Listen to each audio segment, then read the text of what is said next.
Have you ever had to call 911? It could be one of the most stressful times of your life. You call them in your time of need and whenever you think it's an emergency.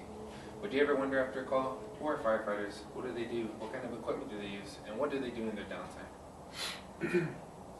Firefighting has been around since the Roman times, and since then, our equipment, procedures, and how we do things has changed differently.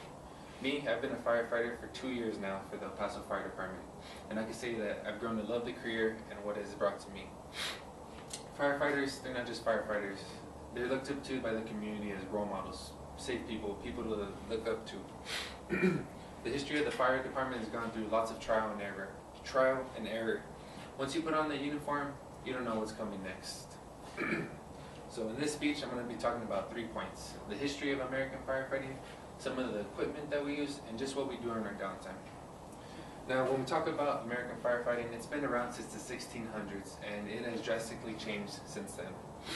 Bucket brigades would be used until the 1730s, and what bucket brigades were was the whole town people would basically respond to a fire. Men would throw 3-gallon buckets of water onto the fire while the women and children would go refill the empty ones. It wouldn't be until the 1730s, as Mika Calfee's book says, where Benjamin Franklin would create the first volunteer fire department. The volunteer fire department would be in Philadelphia, and it would be composed of Benjamin Franklin and his buddies. Now, the first paid department would be established in Cincinnati, which would initially start the trend from all volunteer departments to go to paid departments. And now, in today's modern firefighting, we also have a hybrid of departments which have volunteer and paid guys working together. So now that you know some of the history, I'd like to talk about some of the equipment that we use. Now, the first piece of equipment I'm going to talk about which is what I think the most essential, is our bunker gear. And what our bunker gear is our suit. It allows us to go into the fire, do what we need to do without getting burned, or at least minimal burns. And there are several components which I'd like to show you. First, we have our coat. Our coat is composed of 3 layers which allow heat to not come in or go out of the gear. Next, we have our boots and pants, which is composed of the same equipment, composed of the same material as the coat, but it's just for your lower body. Next, we have our hood. Our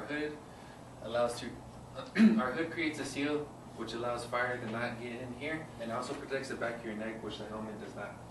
Next, we have the helmet. The helmet protects your head from falling objects that might be falling off of a roof, and also has a face shield to protect your eyes. And lastly, we have the gloves.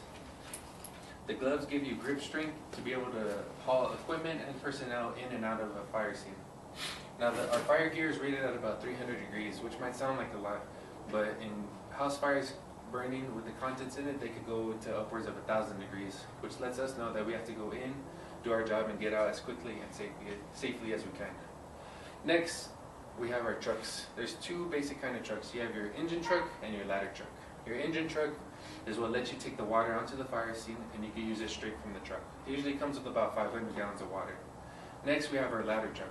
Ladder trucks come standard with an aerial ladder which can go about 100 feet and give us access to the roof when we need it. Lastly, we have our air tanks. Our air tanks allow us to breathe clean air inside toxic environments without getting hurt. So now that you know some of the equipment, do you ever wonder what do they do in their off time when they're not fighting fires? Well, firefighters live in a station for about 24 hours. They're expected to keep it clean. It's like your house, home away from home. You do everything that you do.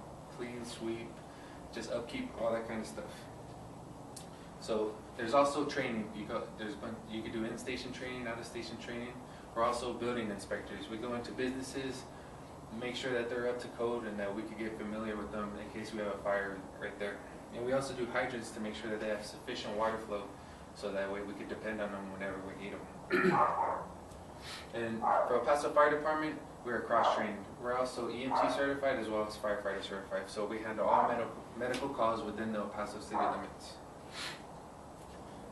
You're in the station 24 hours, so you're with the same people for 24 hours, so you create a bond like no others. You have good calls and bad calls. Those are the only people that are really going to understand what you're going to and how to cope. So today, I've given you a little history about the firefighting, some of the equipment that we use, and just what we do on our off time. Now, in telling you this speech, I hope that I've taught you something, and that you know next time that you have, if you ever have to call 911, that you know you have the best and well-trained personnel for the job. Thank you.